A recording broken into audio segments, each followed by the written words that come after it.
ashe Allah ya yarda to sai kuma mazo ga haske ga dan Abubakar ya taso jirgin fito wurin talakawa Atiku Abubakar ne mai damarar shiri dan baiwa ka zama takamar talakawa ka zama jijjigan talakawa ka zama firgicin yan banza ka zama firgicin yan wawa zaki maji kira dan baiwa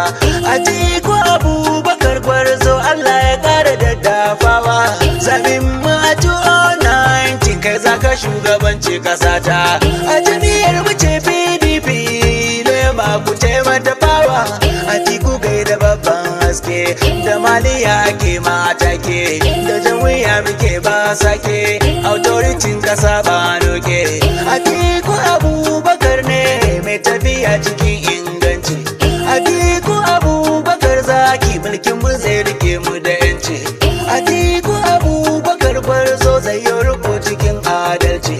da Hausa Igbo da Yoruba baya shirin yayo bambanci kai ka matsa wa bita da kulle zo ka rike mutum da dali manta da mai shirin makaballi al'amuransa sun zama kwale ba shi da wani sauran kauli an yi firamare election waye yi nasara ba kai ba cikin kasar mulungu da sako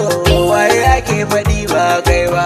ai nasarar ka ta gigita so sun rasa ya kai hakan nan ai ta ko'ina ka fi su